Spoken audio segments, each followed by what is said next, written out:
have a special treat for you today. This is the beginning of a new side series in which I interview furry notables about the media that made them who they are. Today, my guest is Chise, a pine marten who works as a molecular biologist and does a whole bunch of things I could never get my pretty little head around without her easy explanations. She has debunked countless health myths while posting valuable updates about health research, from vaccine development to the spread and treatment of diseases, and she always cites her work. Together, we're going to talk about old cartoons, video games, horses, and of course, vaccines. So have you done interviews before, or? I have, but none of them have been like, okay, so I was looking over the questions. None of them have been like, I'm going to be completely honest when I say this, and I mean this in a nice way to all the other people that I've ever done interviews with. This one is probably one of the most fun ones that I've done because it's like a topic that I really love to, speak about. And it's just, not that I don't like talking about vaccines and science, but like old cartoons and old media, I love stuff like that. So it's like a second passion. That's really nice to hear. I think what I wanted to do was give you an opportunity to be seen as someone who's not just the vaccine person. Which I really appreciate. Because we're furries, we're multidimensional, we have a lot of interests. And I really respect what you do officially, but I like to know what kind of cartoons people like behind the scenes, I love that. No, I really appreciate that, because if there's one thing that has happened ever since I started doing this back in the days of using Twitter, when it was called Twitter, is that you kind of get lost in it, and it's like your entire identity just becomes your profession. So I don't always get to talk about other things I love. Yeah, and I see you post art from time to time, like really adorable commissions and stuff. It's Thank you. Yeah, it's nice to see girls doing both. Exactly. There is a person behind it all, I promise. Yeah. So Chise, do you consider yourself an 80s kid or a 90s kid? Okay, so this one I thought was a little bit funny, because I'm sure that a lot of people kind of feel this way too. I was born in the late 80s. So right on the cusp of the 80s going into the 90s. Same. So growing up in the 90s, yep, right. So I'm going to assume we're similar in age. Yeah, probably. Yeah, you're a 90s kid, but the thing is that a lot of the great media that was done in the 80s carried over into the 90s, and what our parents, were watching eventually came to be that we were watching them and interested in it too. So grew up a 90s kid, and for all intended purposes consider myself a 90s kid, but I love a lot of the media from the 80s. And let's admit, 80s music was fantastic. So I still listen to a lot of that today. Oh, yeah. I love that you said that, because one of the things that I have discussed with a friend about the way decades work is that the first couple years of the next decade are always the crystallization of the previous decade, because advertisers and media makers kind of figured out the aesthetic of the period and made it into its purest form before. So the early years of the 90s are the most 80s years ever. That's exactly how I feel. It's the last couple of years of the 80s were the test subject to see how we're going to utilize it for the 90s kids. So yeah, it all ties in. Oh my gosh, that's so funny. So on that subject then, when you were growing up, would you say that you were more into TV shows and movies, or books, or video games, or was there something else? Oh gosh, I would say that I was probably into all of them. I'm not going to say all of them equally. A lot of my reading, I was doing while I was in school, or maybe a little bit after school, but on the weekends, it was totally, TV shows, Saturday morning cartoons were always such a big thing in my household, especially while my mom was still sleeping. My cousins and I would all go downstairs, and grab some cereal and watch cartoons in the morning. Oh, you were doing it how they wanted you to do it. Oh, yeah, right? Yeah. Yeah, my mom worked long shifts at the hospital, so weekends she just kind of wanted to rest and relax a little bit, so it worked out. That's really cool. For our generation in particular, there's a lot of specific memories associated with Saturday morning, because there was such an effort made to kind of reach us at that time. Absolutely. It was Saturdays were the best, because that's the way you started it. And then you were hoping and praying that maybe while going out to the mall or running some errands with your mom, maybe she would decide to stop by Blockbuster or Toys R Us, and it would be a great day. Yeah. This is making me so nostalgic. Aww. Gosh. So going off that, between like TV shows, books, all the media that there was at the time, were there any like standout examples that they were something that you really loved or something that you wanted to get into but for some reason didn't? Anything like that? Oh gosh, when I think about that, I mean, I'm sure this is probably a common one amongst a lot of people that grew up during this time. My Little Pony was a huge one for me. Huge one. Whatever it is, it sure is heavy. Hello. I distinctly remember it coming on Disney Channel when I was in kindergarten. I was in school for like half the day, because the way that my elementary school did it was you would either go to the morning kindergarten session and you'd leave probably like around lunchtime or so, or you would go to the afternoon one that started later in the day, and then maybe like your parents would come and pick you up in the afternoon, late afternoon, early evening, once they got off of work. So I was the morning kid. As soon as my grandmother would grab us and walk us home, I remember running up to my mom's room. I would turn the TV on, and my Little Pony was coming on at about 12:30 every day. And it was like the best thing to come home to. Oh, perfect timing. Yep, exactly. It worked out all the time for me on that one. So that was a big one for me. Another one that I really loved as a kid, which I feel is kind of like out of the norm because a lot of people didn't know this one. And I find that a lot of people, unless you were exposed to it, it was one that kind of like went way below people's radar. Bucky O'Hare used to be a big one. The animal adventurers from SPACE, Bucky, Captain Bucky O'Hare. Yeah, I felt like that was a fever dream when I was young, and then when I got older, I was like, wait a minute, it was real. I didn't dream this. From what I've seen, it is a bit of a fever dream. Yes, it really is. It's just kind of like out there. I mean, it's like a mutant green bunny, like fighting, like, what was it? I think like toads or something. Yeah. So, yeah, I just distinctly remember having one of the action figures, and I remember my mom bringing it up when I was younger. So I knew that it wasn't just something that I just, dreamed up. But That's that was a good big one for me. That's a deep cut, Chise. Oh. Yeah, I used to love that one. When I bring that up to some friends, they're like, I've never heard of that. And then I just kind of walk around feeling really old. Aww. Yeah, I remember like there was the cat lady. She had like psychic powers or something. Jenny. She was my favorite. Oh. Did she have, wait, let me look up a picture of her. She's like white with green eyes, and she had really long pink hair, and she almost looked like kind of like an android or robotic. Yeah, she was such a cute character. She was adorable. That's a pretty good design. The pauldrons. Yes, exactly. Just so cool. And I think another one that I really grew up with, I mean, there's so much media that I grew up with that I really love, because everybody grew up with Disney and Nickelodeon and everything, and even Don Bluth films. But another one that I loved when I grew, like as I was getting older, was Sonic. I loved Sonic. I've loved Sonic since I was a kid. Yeah, did you watch the games? What was that show where they had the two robots and... Oh! Complimentary chili dog, sir. The chicken the original, robot like and the Sonic. Yes! And like the guy that almost looked like he was like a green vacuum kind of thing. Mm-hmm. Of course, your putridness. They'll never know what hit them. With like the drill nose. Yeah, that was the I think that was the original Adventures of Sonic the Hedgehog, and then they also had one that aired on ABC Kids, I think it was, which was kind of like a darker one. I think it was just called Sonic the Hedgehog. But the drawings and the atmosphere was a little bit darker than the one with the two android robots. But I loved both of them. So anytime either show was on, I would watch it.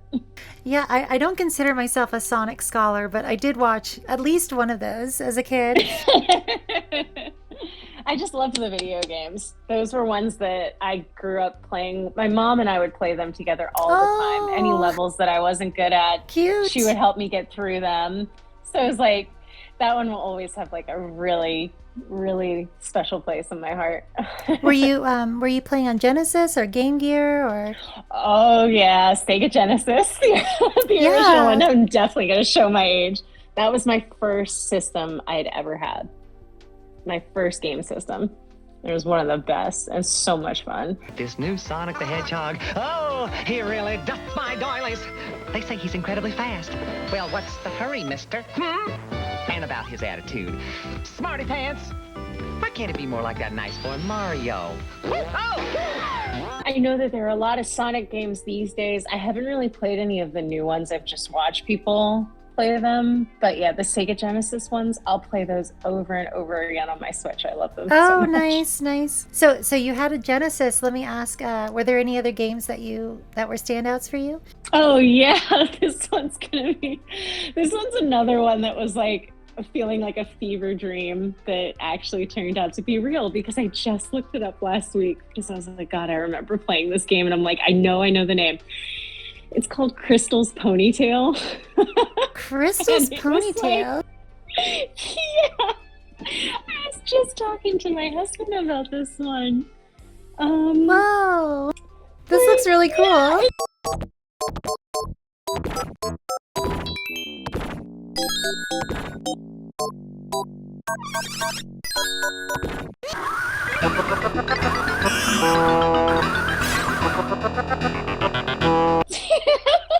know, it looks so silly, and it's like, as a kid, I think I was like maybe 6 or 7 playing that game, but it's like you're playing, I mean, it was every girl's dream at that point where you could make the pony, choose the colors you wanted, and literally the game has you going through all of these really cool places with really neat backgrounds, and you're collecting gems to save your friends and make it to a party by the end of the game.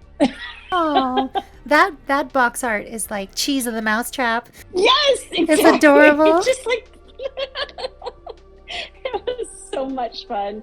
I'm trying to think of what other games I played. I had on Genesis, oh gosh, I had a lot of the Disney games because, you know, Lion King, Aladdin, Oh, yeah. Little Mermaid.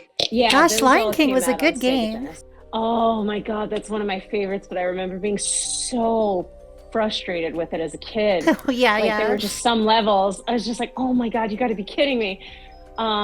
And back then, a lot of the games didn't have save points. I think on the Super Nintendo, you had like a password that you could get, and you had to write it down and make, you know, like save it on a piece of paper. Yeah, that's the one Hope I nothing played. happened to it. Yeah. Wait, so I played the But, easy version? Because you didn't have passwords. I wouldn't say that either of them were easy. Both of them had their really frustrating points. Yeah.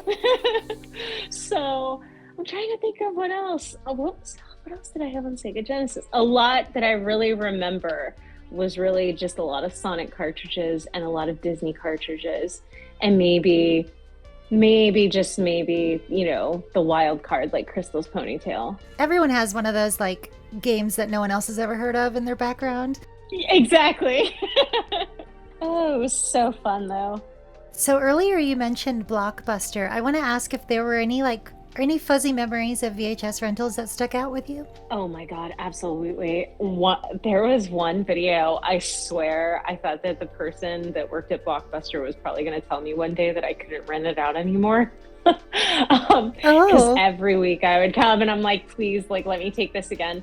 I know that some people know about this series, and it's also another one that is like way deep in the memory vault. Rainbow Bright. Rainbow Bright, yes. Wake up, flowers. I've been up 4 hours. There's work to do. God.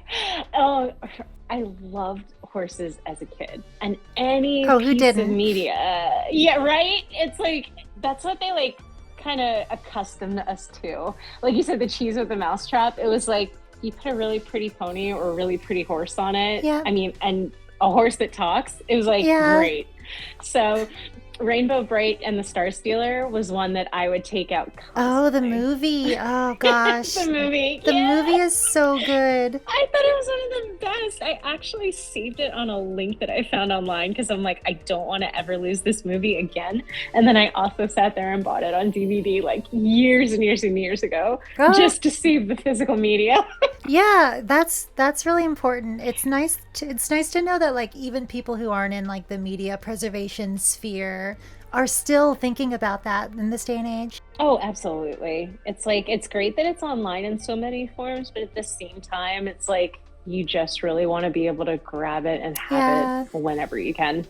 I don't really trust the digital versions to stick around. I don't either, because one day it's on a website or one day it's on YouTube, and the next day you're like, I know I saved this video, where is it? And it's not there anymore because somebody took it down with copyright. So sad. I know. But yeah, that's one that I would get constantly. And as soon as I got home, I would pop it in the VCR and I'd watch it until I had to return it. Well, I think my favorite thing about VHS in particular, but DVDs do this too, was the kind of rituals associated with it. Like you go to the Blockbuster or whatever the store is, you come home, you have to, set everything up, pop it in. Yes. You had to make a deliberate choice. You couldn't just like, oh, I'm just going to pop this video on for 5 minutes.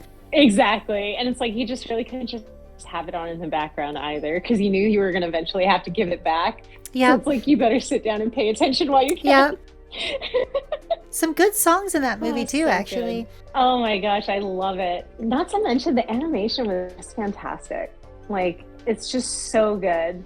And I feel like that, like watching things like Rainbow Bright and even My Little Pony as well, kind of segued me. I mean, also Sailor Moon too, because I grew up watching that. Gosh, yes. Just kind of, one of my absolute favorites. I mean, like, I like Sailor Moon so much that I got a tattoo from it. So it's like, it kind of segued me into liking anime as I got older too. Yeah, I think because a lot of those shows were Japanese animated, they for some reason they just kind of accustomed us to that style, and then we started seeking it out more, and there it was in anime. Exactly, because it's like, I mean, Rainbow Bright I thought had started off as a Japanese anime, but apparently it was like based off of a Hallmark card of all things.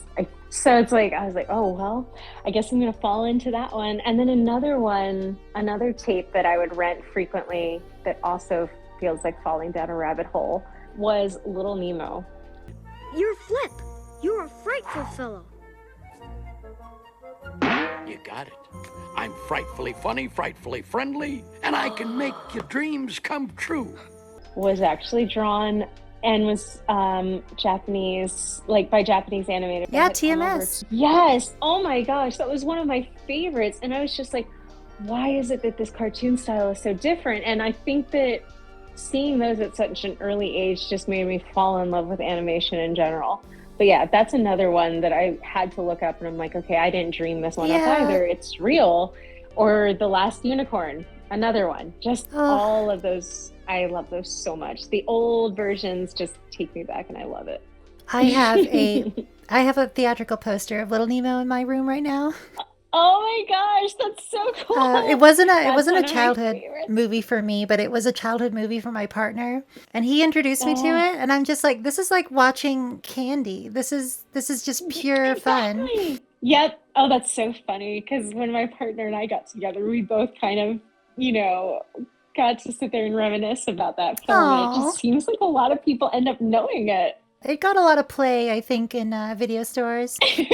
Yes. I know you've mentioned a couple, but are there any like of those old pieces of media that you like keep coming back to as an adult? Oh my gosh, I will put videos on in the background, and I don't know if it's just a thing that some of us do, as kids growing up in the 90s and just want to reminisce, of days long gone, or if it's just like a comfort thing. But there are several ones that I will put on in the background. I mean, the other day I had Little Nemo on in the background just playing while I was cleaning the house. Oh, that's really sweet. It's just something to fall back on. It's like, I'll put Disney movies on in the background. I'll put old movies on, like, another one that I used to like really love as a kid was Rockadoodle. Well, you're the number one chick in this chicken coop. I wanna rock. not a great story, but a wonderful animation, great characters. Exactly. Yeah. Now when I grow up and I'm like, oh my god, that bird was supposed to like mimic Elvis, I was like, oh, but yeah, but still like good ones happen in the background, and it's like you see things and pick up on things as an adult that you didn't pick up on as a kid. Oh gosh. Oh yeah, especially with that movie. Oh, I know. So, but yeah, I'll put those on in the background, or like I said, I mean, Pluto TV, which has been like a great thing to come across. I will sit there and find that they have episodes of shows that I watched when I was younger. They've got the entire like Sailor Moon catalog. I'll put that on in the background. They've actually got all of the episodes from My Little Pony back from the 80s. So I'll put that on in the background. Yeah. So it's like, if I'm not watching like a documentary, or if there's not something that I really want to watch that maybe is a little bit more, I don't know, real world kind of boring stuff that maybe I need to pay attention to at the time, I'll put something on in the background just like that and let it go. I need to do that more. Whenever I watch something, I feel like I have to focus. Oh, it puts me so at ease to just hear it on in the background while I'm doing stuff. Yeah, I think the problem with having a show about old media is that you really feel like you have to be watching constantly. Right, you have to be paying attention. Yeah. So are there any like, I mean, some of those that you mentioned are kind of underappreciated, but are there any of them that like you really want more people to engage with? Oh gosh, I mean, I know there are plenty. I mean, there's a whole fandom surrounding, which I've never fully fallen into. I've just stayed within the furry fandom, that are totally dedicated towards My Little Pony. Yeah. But I definitely recommend that some people check out like the older, animated stories. There's one. I think that this might have been a question, so forgive me if it is, and I'm going forward. Oh, no worries. There is a film, and I wish I could remember the title of it, but I cannot. Okay, let's see if I can get it for you. This would be great. Yeah. It is a Japanese animated film, and it was about a kid, and I'm pretty sure his sister, I want to say his sister gets taken away to a land, and it's full of catnapped cats. Yes, thank you. Catnapped. That's it. Oh my god. You gotta watch Catnapped again. I am so glad you knew that, because I'm like, I distinctly remember watching this, and all I remember was there was that princess, and she would scratch people, and they would just turn into like balloons. If you ever abuse that animal, you will end up like this too.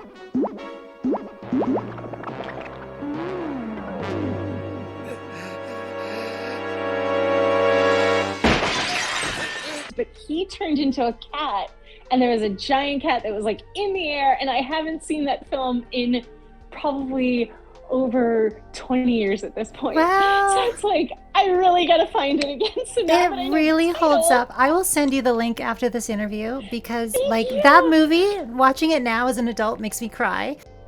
Oh my gosh, I just remember it being so good, and it was so magical and so different, and I'm like, I need to find this. It is super unique. Like I don't think I've ever seen anything quite like it.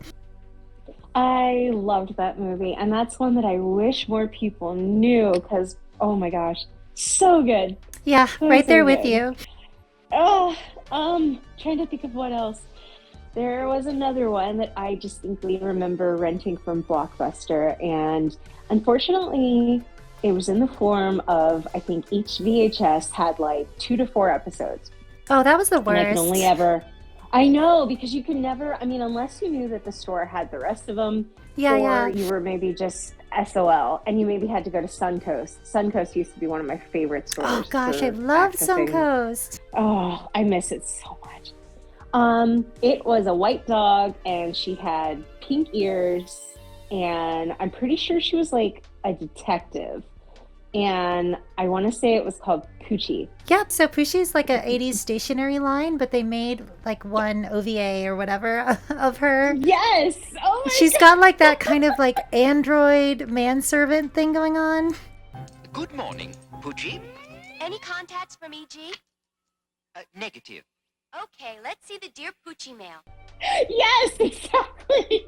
But yet she talked, and she like, you solve mysteries and stuff like that. Yeah. Like, I really thought that was a fever dream too. Yeah, I mean, I'd recommend that to people just because, like, that stationery and toys and stuff were pretty widespread, but I don't think anyone knows that it actually got a little cartoon.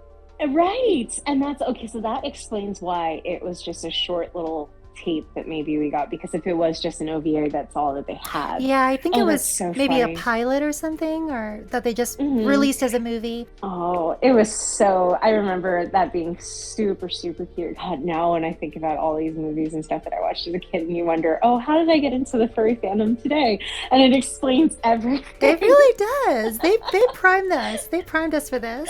They really did. I mean, and then when you move into like the other 90s cartoons, like Chip 'n Dale Rescue Rangers and Tailspin. Oh, and, gosh. Road Rovers. Like it just totally got you into it. I can't believe that these days Road Rovers is a deep cut. That's us. Change into the canines who drive souped-up cars and jets. Coming through. Because it was everywhere in the early days of Furry. Oh, I loved watching Road Rovers. I remember that coming on WV50 on like one of our local channels. And I remember people being super obsessed with it when I first joined the fandom. Yeah. And now it's like, people are like, oh no, there's other stuff that I like. I'm like, okay, well, that was one of the originals that I grew up with. But yeah, oh, so good. We're talking about stuff that's not necessarily furry, but just old media. Another series that I love that actually I think began in the early 90s as well, maybe late 80s, but I want to say early 90s, is an anime. It was Magic Knight Rare. Is one of my favorites. Yeah, I'm familiar with it, but I've never actually watched it. Oh, so good. I hear they're doing a remake soon, so I'm very interested to see that with like updated animation. But yeah, that's another one. Just magical girls and talking dogs and horses were things I obviously loved. So here we are today. Yeah. Yeah. Just combine them all into one thing. Exactly. So I want to move on to like talk about your time in the furry fandom, what that's been like. But I want to ask, maybe this will lead into that.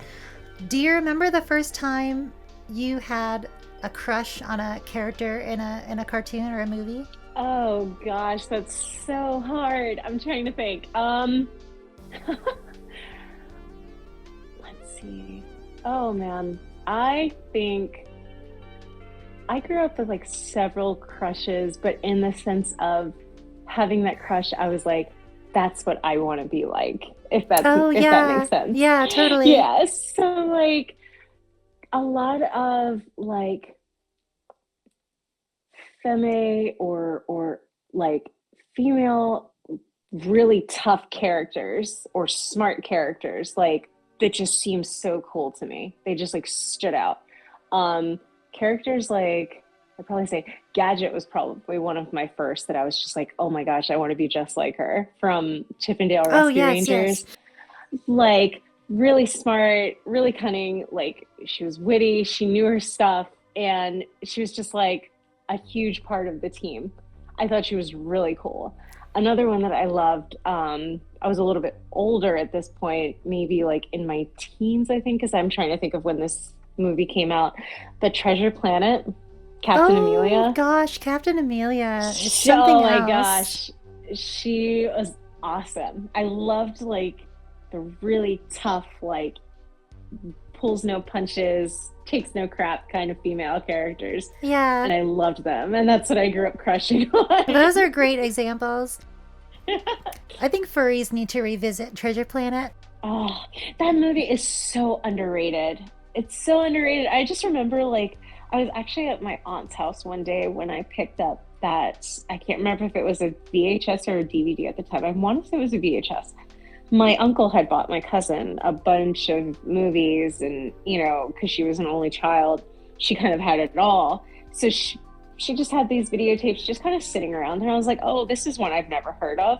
Popped it in, ended up loving it, and I'm like, where was the promotion? Where was the marketing for this? How did I not know that this existed? Yeah. And it turned out to be a fantastic movie.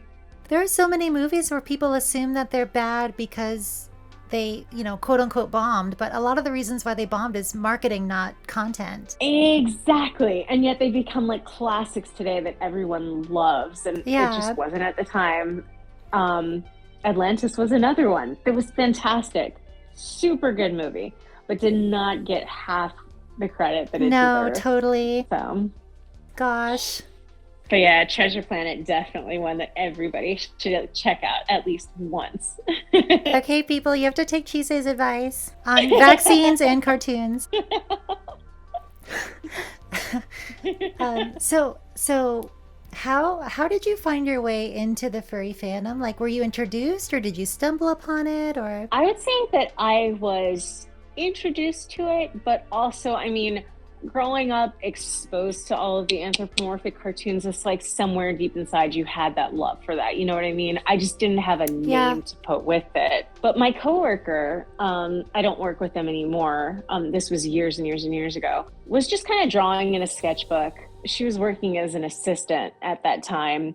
And I just remember, we were both similar in age, kind of just talked about random stuff. But I came across her drawing in a sketchbook one day and I was like, oh, what's that? I've never been able to draw. I was always the person that would ask, or I would say I was always the kid that would ask somebody to draw something so I could color it in. Or I'd have coloring books because I just wasn't really good at art. And that's okay. But she was drawing in a sketchbook and it just happened to be something that I had no idea what it was called, but she sat there and she said, oh, it's an angel dragon. And I said, what's an angel dragon? I was like, what does that mean? And she sat there and she was like, it's this fandom I'm in, we make these characters, we kind of, draw them how we want to, whatever, etc., etc. She sits there and actually happens to show me on one of the work computers at the time for Affinity. And I'm like, what is this? Like, you gotta be kidding me. I'm looking at all this art. I'm seeing characters I recognize. I mean, I'm seeing people draw Looney Tunes. I'm seeing people draw Disney characters. I mean, even some My Little Pony, certain media that you and I have, just talked about. And I'm like, what is this and why have I never known about it? And it was like, this was back in 2015.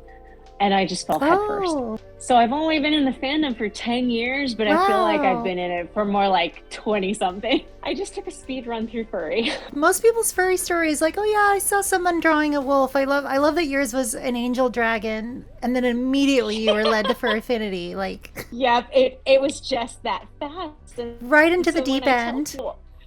Yes, exactly. It was like somebody just like cannonballed me into the deep end of the pool because everybody's like, you've only been in it for 10 years. And I'm like, yeah, can you believe that? Wow. But that's how I got introduced. Found Fur Affinity. I started to realize, hey, you can commission people.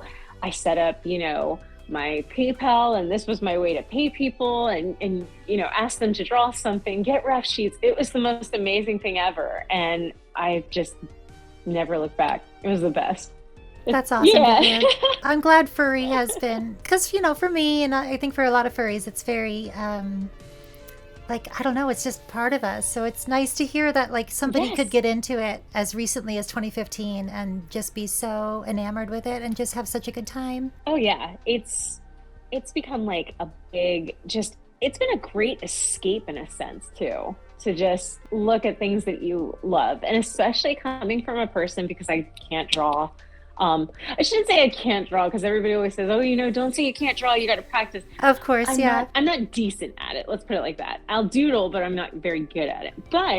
And I don't make suits either. So I don't really craft anything per se that's not in a lab, but it allowed me to be able to express my imagination by asking others like, hey, this is the idea I have. Let me see what you come up with. And then we both come to this middle line, and then this is the masterpiece that is produced. So that's why I love commissioning art.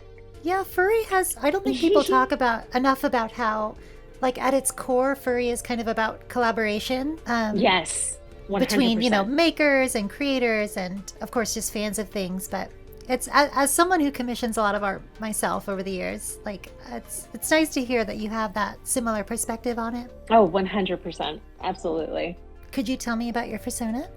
Absolutely. So I have a couple of characters, but I'm going to say that my main persona is Chise. She's the little pine marten. And normally when you see her in art that is scientific related, she's going to probably be in a lab coat. She's got some goggles. Some people will draw her with like a clipboard and, a pen, or you might see her with some flasks. It just depends. But yeah, she's a little mustelid and I love her. I did not start originally out with her as a character because I've had several characters in the past, but she's been the one that just has kind of stuck with me the longest. And I feel like I just kind of found, I guess some people will call it a true Sona. Oh, And that's just right. kind of Yeah. what she's become. Yeah. So do you see like qualities in yourself reflected in the pine marten, or like what about the species? I just think that they are so adorable. They are so cute. And it's like, it's one animal that I've never gotten to see in person, unfortunately. And I'd love to change that one day, especially because they're being reintroduced to our area, just great. north of us in Pennsylvania. Yeah. So it's like more and more they're popping up. But there's this little funny joke that we like to say amongst a lot of the science furs that mustelids are like the big thing. A lot of people that you see that might have, or that might be in the science field or engineering, tend to be weasels. They might be a wolverine, they might be a stoat, they might be a pine marten, and it just kind of fits. But I just love them. I think they're really cute, but then at the same time, they're like, I love reading, you know, headlines, or if I'm reading like a science article on them and it says, oh, you know, the world's greatest predator looks like this. And it's just like the face of a marten and you're like, you're kidding me, right? But these guys are so fierce and their teeth are really strong and their jaw strength is crazy and their claws, like they're real predators. They just don't look like it. But I think they're adorable. They're super cute to me. That is so cool. And I can't believe you said that about the sciences, because I have a longtime friend who is in the sciences who's also a weasel, and I never realized that might be why until now. We laugh so much about that because I guarantee you if somebody decided to like run a poll or a study, you'd probably find that the majority of us in that field are they're weasels. Wow. Now I want to know like how That's species hysterical. correlate with profession and the fandom. That's so interesting. I think it's so funny. But yeah, it's like I just think that they're really cute. Mustelids are adorable. They're just pretty unique. So yeah, she's just kind of stuck with me. That's so sweet. You mentioned other characters. Do you want to tell me about any of them? Oh, sure. I have several. I'll sit there and like put all of them out there, but I'll put the ones that I'm usually, which you'll probably see more often on my page. So I have Chise, obviously. I also have Roxy, who a border collie. She's like white, gray, and black, and people have probably seen a lot of art that I've posted her too. My most recent one is my hyena, Zero, a striped hyena. I started to realize that I must like monotone colors because she's also gray and with pink hair. Yeah, pink hair. I love it. Yes, pink hair's the best. Not that we're biased or anything. No. It's just a fact. Exactly. No bias. It's just a fact. Right? But I also have I have a lioness named Leo. Yeah. I also have Marceline, which is like my lynx mix. I have Astrid, who is a sheepdog. Oh, a lot of predators. Any others?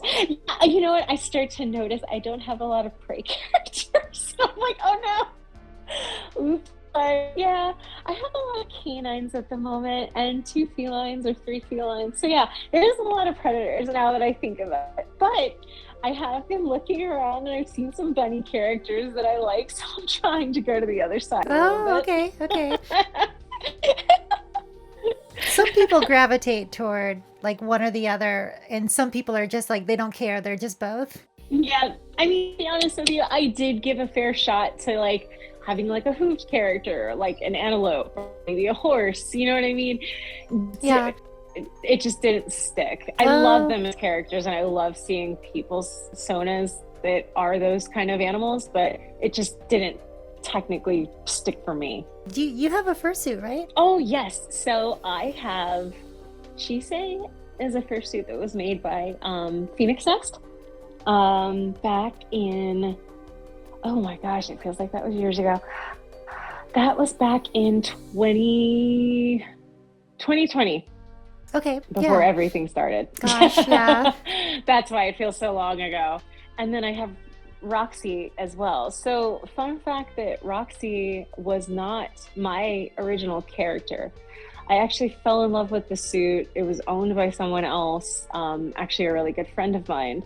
And I remember that they had put her up for sale, or they were looking at offers, and I was like, hey, you know, like, I'm really interested in this character. I love them, you know, like, I would love to get them, you know, et cetera, et cetera. Down the line, it finally came to be that I was able to obtain Roxy. So that is my other suit that is made by Multicolor Bark. That's interesting. There's so many ways to approach furry. Like, people kind of inherit characters, people trade characters, they buy adoptables.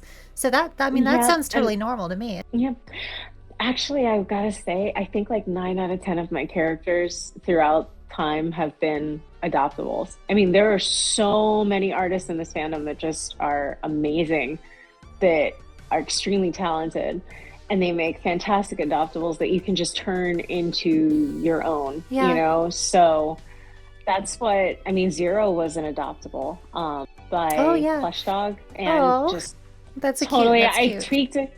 Thank you. I tweaked a couple of things, and they've turned into just my own, you know, personal character. I love it. I really like knowing that when I buy something in the furry community, like, it's going toward an artist, you know, a person who's pretty close to just like me, you know, it's not going to some corporation, it's not disappearing. Exactly. So how do you feel when you're fursuiting? Like, what does it do for you? Oh my gosh, I love it. I feel like fursuiting lets me escape the real world, in a sense that I don't want to say it's a dying art, because I don't feel like it's a dying art to a full extent. But a lot of people, when they're fursuiting, a lot of people might like stand around, talk to friends, which is fantastic, which I do too. However, there's one side of it that I really love, where you can just be someone else, in the sense that if I'm in Chise, you know, I'm acting however you would feel like a pine marten acts, you know, really fast movements. Maybe you might be a little bit shy, like peeking out from things, because that's what, you know, pine martens would really do in the wild. And then also just play acting ferociously if you're like acting like you're like clawing at somebody. Or if I'm in Roxy has like a very, especially when I change the eyelids on the suit, Roxy has like a very like spunky kind of strut to her, you know, like I'll even change the gait in which I walk when I'm in her. It's just fun to be another character. It's so much fun to sit there and portray that. And I love seeing people act in suit. And that's, like I said, it's not to say that when I'm around friends or I'm talking to somebody, it's not like I won't speak to them or anything like that. But when I do jump into a mode where I'm just like, oh, I can just act like my character, especially if somebody's like recording you, it's just fun. It's like something that I never thought as a kid I'd be able to experience. But I remember growing up loving Halloween, loved dressing up, loved costumes, because you just got to play something different. Or even when you're acting and playing in a school play, it's just fun. I love fursuiting. I really, really do. So I will continue to do that as long as I can until I get too old and my body won't let me. Maybe even then I'll continue to do so. Yeah, totally. I think there's a lot of interesting dimensions about fursuiting, because the people that you mentioned that kind of just stand around and are themselves in the fursuit, it's almost like they're trying to acclimate to wearing it, like almost like it's a like a training belt or something. Yes. But I mean, like a really funny way to put it. Yeah, personally, I'm one of the people who likes to act in suit, because, you know, the suits have a whole look and they take a lot of work to put them on. So when I've got it on, I really want to, like, you know, like you said, be another person, be the character. Yep, exactly. That's what it does. I just love it. And I mean, because I don't get to, I wish I had a profession that I could maybe like wear my fursuit in, or, you know, be in the lab and like take cool pictures or whatever. But it doesn't work like that, especially because, number one, all the nasty stuff I work with, you wouldn't want something that you paid all that money for to be in a lab with all the nasty stuff. Not to mention they wouldn't let me through like the levels, like the BSL levels with something like that on. You can only wear certain. Fursuit is not one of them. Oh, So, interesting. yeah. How about a kigu? I can't, not even that. I wish. If it's not one of our little like Kevlar like marshmallow suits, you're not going to be able to get in there. Yeah. But it's just something that allows me to have fun outside of work. And I don't know, it's a great escape. I'll just put it like that. Yeah. It is something that I love to do. So when I get to go to conventions, because I don't always have time, Monday through Friday, and then half the time on the weekends, I'm so tired. It's great to go to conventions and be able to fursuit. I would like to start taking more pictures outside of cons and doing fun stuff, but I just haven't gotten up to that point yet. I feel you. I never have time to wear my suit outside of a con. Yeah. So it's like when we get to cons, I feel like we're the type of people with them constantly. Yeah, you just want to let loose. So is there anything else about the furry community, like, other than art, other than suits, that really makes you smile? Oh, gosh. I mean, seeing what the furry community can do when we all come together, especially when it comes to, like, charities, I think it's amazing. Furries have done a ton when it comes to, donations and uniting people together and joining in like a common cause. I've seen several times in the fandom where if someone is having like an issue, or I think, oh my gosh, what happened recently? I want to say, I'm pretty sure this was within our fandom. I want to say it was maybe some point earlier this year, or maybe it was last year. Someone's house or apartment had caught fire. And it wasn't in their apartment, it was a neighboring apartment, but it unfortunately had affected the whole building. Oh, yeah. And I know everyone was safe, but all of their stuff had there was just you weren't going to be able to sit there and take anything over. Right, yeah. And I remember people donating to them and being able to help them. I've seen people get out of bad situations. I've seen people who needed help moving. I've seen people who needed help paying medical bills, surgery bills, needed, a life-saving surgery. And it's just amazing that all of us can really come together to help people out that really need it. And I mean, that's only speaking outside of the charity.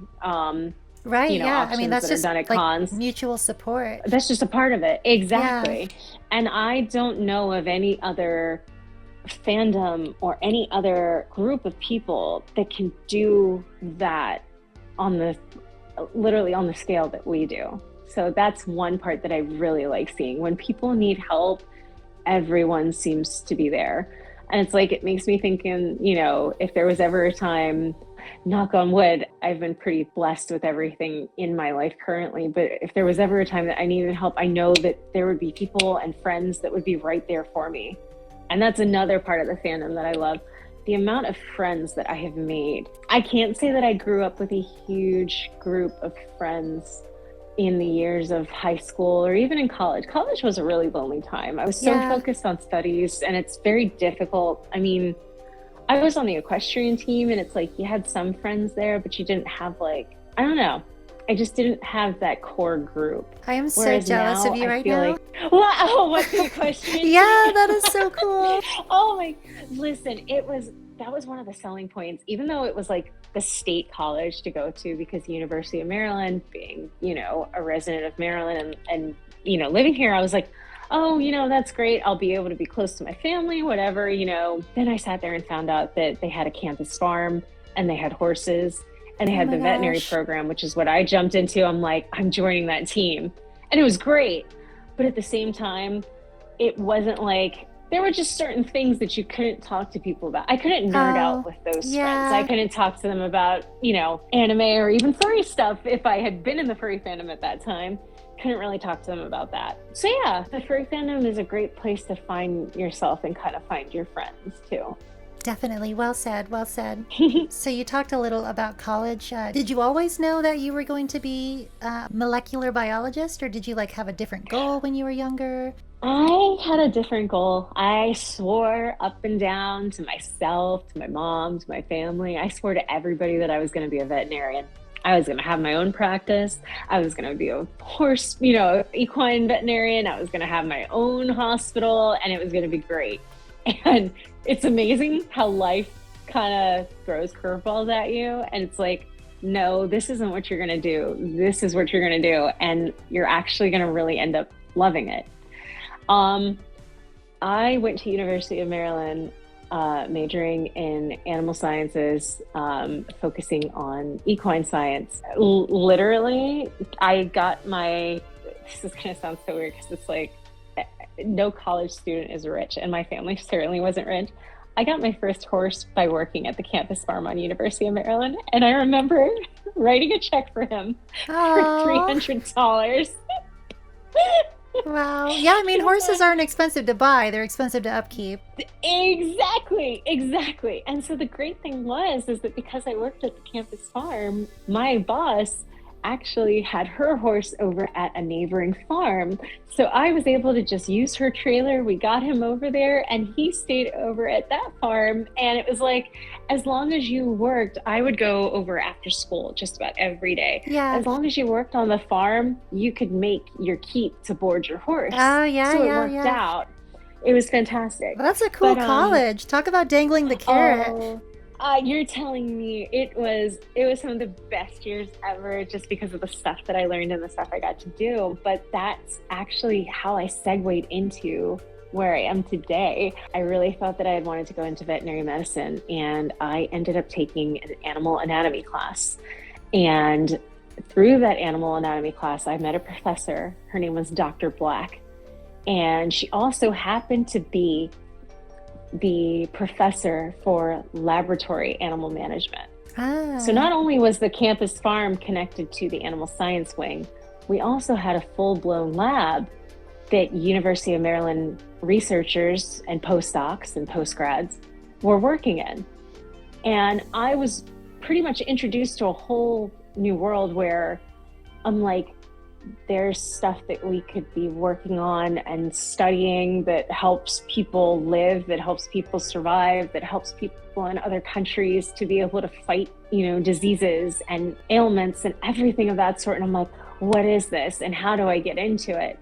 And it just became, I remember walking into that lab. I mean, you see like your chemistry labs and your biology labs when you're younger, which I was a huge fan of biology and chemistry. I loved chemistry, had AP chemistry in high school, went on to take several organic chemistry classes when I was in college. And I always loved being in the lab, but then I also loved the animal part of, what I wanted to study.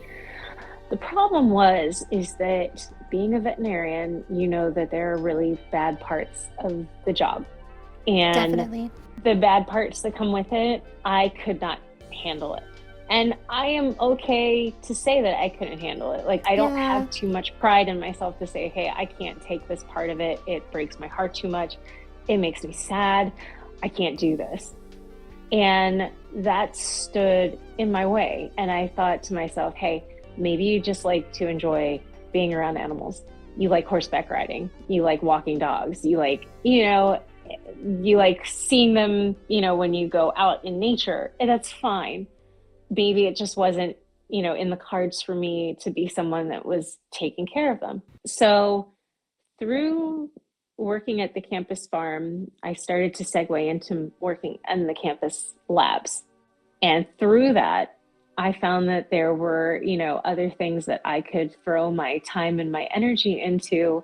So I started falling in love with biology again, specifically microbiology, because I found bacteria and viruses and fungi to be fascinating. And it just kind of fell onto there. Then once I was done working through everything, I was like, you know what? I would love to go into vaccine research. I'd love to work with antibodies. I'd love to be able to develop things that can actually help people. Yeah. And that's pretty much where we are today. That is so cool. That sounds like a movie. I don't know. Yeah. Way cool. I just with think a lot of ups and downs. Yeah, I think that not forcing yourself into something, like being okay with pulling back and going in a different direction is really mature, and that's super cool. It's really interesting to hear how you started kind of in one realm and that kind of led you to another. I think that happens to a lot of people. I think a lot of us are glad that you're in vaccine research. Thank you.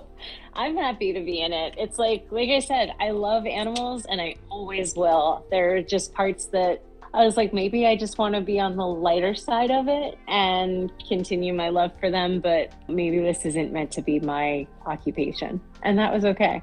Right. So in addition to your time in the lab, like you also do a lot of debunking of misinformation on social media, and you kind of spread reliable health news and updates and stuff. Has the furry community's response to that been surprising? I don't want to say surprising, but in a way it has been. And when I say, the reason why I don't want to say it's not surprising is because a lot of furries, I notice, want to keep each other safe. And I think that I'm going to say that the magnitude is what surprised me. Yeah. Because to be honest with you, when I first started out talking about this stuff, I thought that people were going to be, not that they were going to be bored of it, but that maybe people were going to start to get annoyed by it. Like, oh my gosh, why are you talking about this? The furry fandom's meant to be about this, this, this, and this. Why are you talking about it? And I did it just on a whim. There was no purpose behind it necessarily, except for the fact that I remember when the pandemic started, I saw a lot of people, because, you know, amongst the furry fandom, we're all following each other on Twitter at the time, or Fur Affinity. We're all in our own little community. And so I wasn't following anybody outside of our community. It was just friends and acquaintances and, you know, people that I knew or artists that I followed. And I saw that people were really worried and they were confused and they didn't know really what to make of anything. You know, messaging was really weird at the time. And of course, because it was novel, nobody knew anything. And it was really at that time that I'm like, okay, you've done this for over 10 years. You've read scientific journals. You know how to break them down. You know what this terminology means. You know how these things work. Now, what can you do to help? And I remember opening up my note app on my phone and I was like, okay, well, the one thing that I do know about is the vaccine, because it's what I'm working on and it's what I'm helping to put out. So let me put down the information that I do know and the stuff that can obviously be broken down and released. And let me tell people, hey, these are the ingredients that we put in it. This is what it does. This is how it works. This is how we came up with this. This is how these vaccines work. And this is what it's going to do for you. And this is how your immune system works. And this is how the virus is going to work. And this is what we're seeing with it. And from there, it was like I threw myself headfirst into something. Chise didn't start out wearing a lab coat. Oh. She started out wearing pink overalls or cute outfits. Interesting. It just happened that at that time, I would need to look back even, I think, in my phone to see when I got my first piece of her in a lab coat and Not goggles. all superheroes wear capes. Some wear lab coats. Someone told me that before. Gosh, I bet. Someone told me about that before. I have to wonder, I don't even remember if I commissioned her in that or if somebody drew a present for me, and that was where it started. Wow. But I suddenly became known as the pine marten in a lab coat, and I just kept breaking down everything through all the variants that we came across, through all the cases, through what countries were seeing vaccines work, to breaking down myths and disinformation and certain things that were being said that weren't exactly truthful. Yeah. You know, so people were much more responsive to the information than I thought they would be.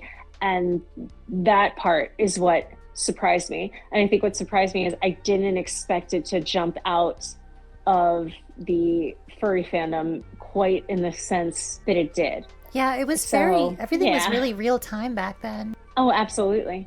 Absolutely. And it seems like stuff still carries on to this day. Yeah. But a lot of it now, as much as I'm talking about serious stuff, a lot of it too, I found that people want to know of new developments going on and people want to see positive, you know, impacts and positive things being done. Yes. And I just thought that sharing new studies and new developments and new experiments was fun. And it's like writing out a little small thesis or a little small dissertation every time, every thread. But it just became something that I did. You know, I love the spreading of information about vaccines, the debunking and all that. But my favorite thing that you do actually is the posting of like health news and breakthroughs and stuff. It's really inspiring to see that stuff. I'm so glad. Like, I found like a lot of people actually do like the health news. And a lot of people have found like, oh, hey, I have a friend that this could apply to, or I have a relative that this could apply to. Like, do you have the clinical trials website? Do you know how I can get into a trial for this? And it's just, I feel like that networking is what helps people spread this along, and it makes things better for everyone. Super important. Yeah, the furry news network, I guess. I think it's great. So I have just a couple more questions. Sure. Before we go. This has been a lot of fun. It's been a blast. Yeah. Do you have any vaccine-related advice or urgings for the people who listen to this? I'm going to tell everybody, especially because of everything that's going on at this moment, is just to make sure that you are updated on your vaccinations.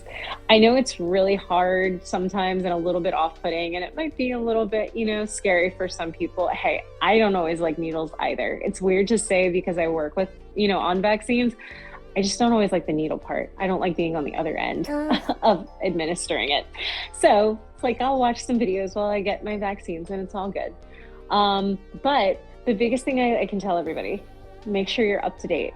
If you don't have your records from when you were younger, which a lot of people don't, and that's okay, go in. I've posted many links as to like a schedule that you can make sure that you're updated on. And the great thing is that if you are an adult that is unsure of what vaccines you've received as a kid, or for a fact you haven't received any, it's okay to go get those.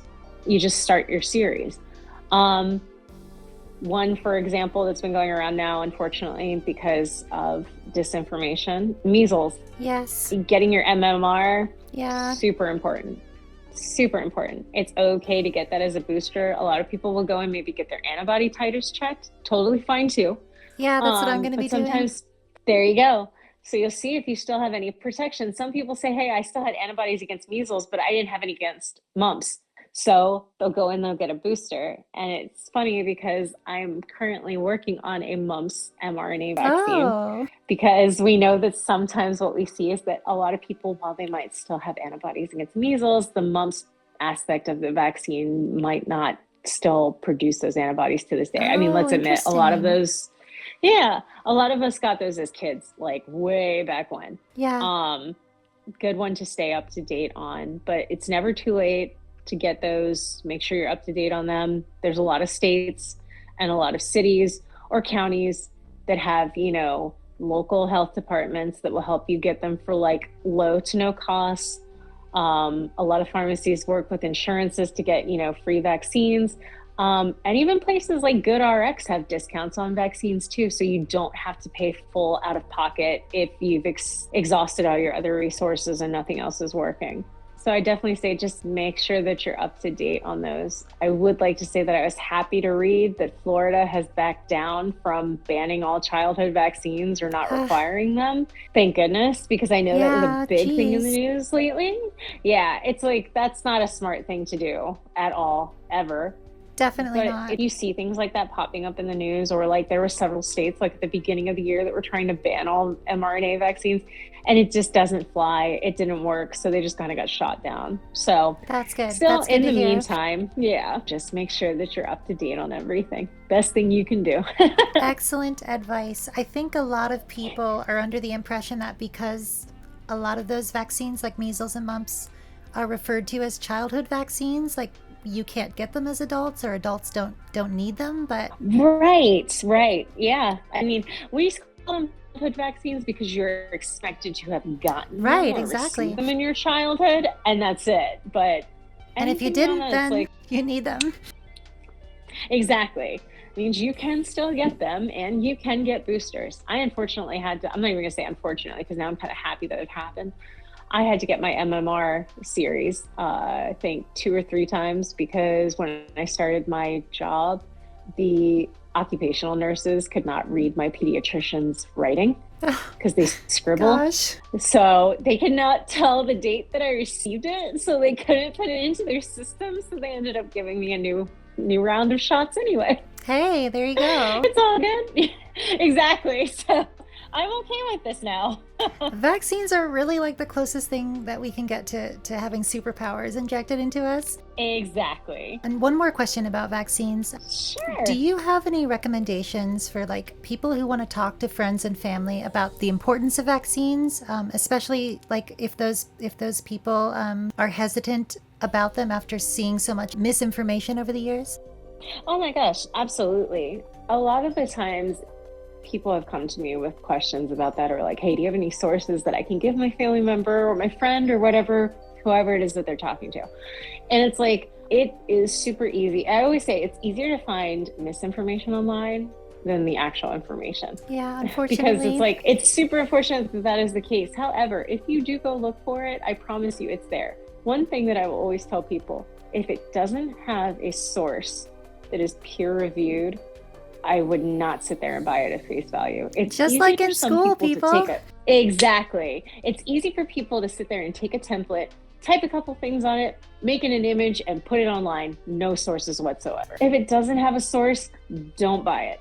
If it comes from something that's like, you know, a lot of people sit there and they're like, oh, well, for example, my father sent me this thing from VAERS, VAERS. I'm like, okay, well, there's a problem with that system. Number one, anybody can go in there and type into something like that. Somebody can say, you know, I turned blue with purple spots because I got my vaccine, and the system will take it. So, and it literally has a disclaimer on it now. Hey, this is not a website, or this is not a database to take at face value, to assume, because none of these are, in other words, none of these are tried and true with scientific. Yeah, it's like an open studies. Forum kind of thing. Exactly. So I will always say, look for peer-reviewed sources. Look for something from some reputable organizations. IAVI is a great resource. WHO is a wonderful, great resource for stuff with vaccines. Gavi, Gavi, is another one that's fantastic for resources for vaccines. It's, like I said, always, if it's got no source, don't buy it at face value. If somebody says, hey, this is my source, and it doesn't look like, it looks like a Wikipedia page, or it looks like a pop-up ad, no, don't buy it. Yeah. Especially if it's coming from somebody who's trying to sell you something. This is a big thing, and this is one thing I want everybody to always be aware of. If the source that you provide me is from a person that's trying to sell you an alternative to the vaccine by purchasing something that they have, or they're pushing something else, don't buy it. Yeah. Don't do it. That's so much of the strategy these days behind these pushes to get rid of vaccines is so that they can sell you something that is supposed to replace it but doesn't actually work. Exactly. That's why I was so mad that day when I read, oh, they're trying to look up a treatment for measles. And I'm like, why are we looking up a treatment for measles? The vaccine is right there. Why are you looking up a treatment? Why do we need one? We shouldn't need one. Like, stuff like that. It's crazy. But yeah, if somebody's trying to sell you something and that's why they're putting it down, for certain, run the other way. It seems like it's harder than ever to locate information easily, so I really appreciate that you gave us those oh my gosh, those absolutely. acronyms for those places to find reliable sources. Of course. Oh, last one is immunize.org is a great one. Perfect. Yay. Okay, everyone write those down. Okay, I have one final question. Sure. Osmosis Jones, yay or nay? I love the movie, but it's highly inaccurate. Okay, you heard it here. You heard it here, people. Osmosis Jones is not an accurate depiction of virology. There are so many. I know somebody has asked me at a con, they were like, next time, can you do a panel where we watch the movie and then we break down like all the fake parts of it, or we talk about like what's true and what's not? And I'm like, sure, there's some accurate stuff and then there's some really inaccurate stuff. If you do it, you should record it because that would be amazing. That's a deal. Awesome. Well, it's been so wonderful talking with you. Thank you so much for taking the time to meet with me. Oh my gosh, it's been such a pleasure. Thank you for having me. Yeah, this was a lot of fun. This was like, really good way to start doing interviews with people. You're a wonderful interviewee, so thank you. Oh, thank you. Thank you so much. That was fun. Seriously, talking about another passion of mine being like old cartoons and old media. That was a blast.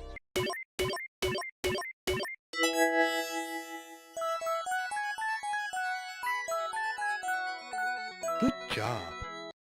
I'd like to thank my Laserdisc Patreon supporters. For only $10, I will divulge the secret of your name to an audience of thousands.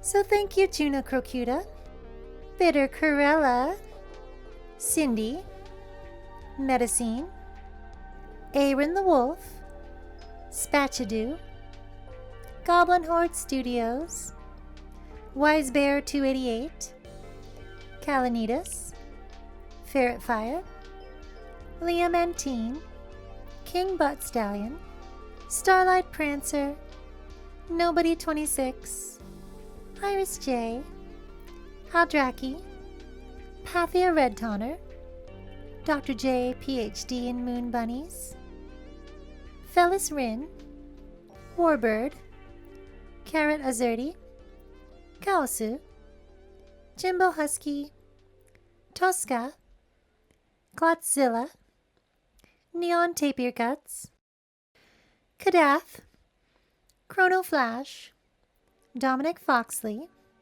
Victor the Mewtwo, Kilbaro Khan, Delano Possum, Alex McFall, Joe the English Otter, Silly Scotty Dog, Kooky Trails, Plexo, Graham Stoat, Stubadub, Crown, Norman Whitetail, Princess Isabella, Vera Lycaon, and Miorja. See you all next time.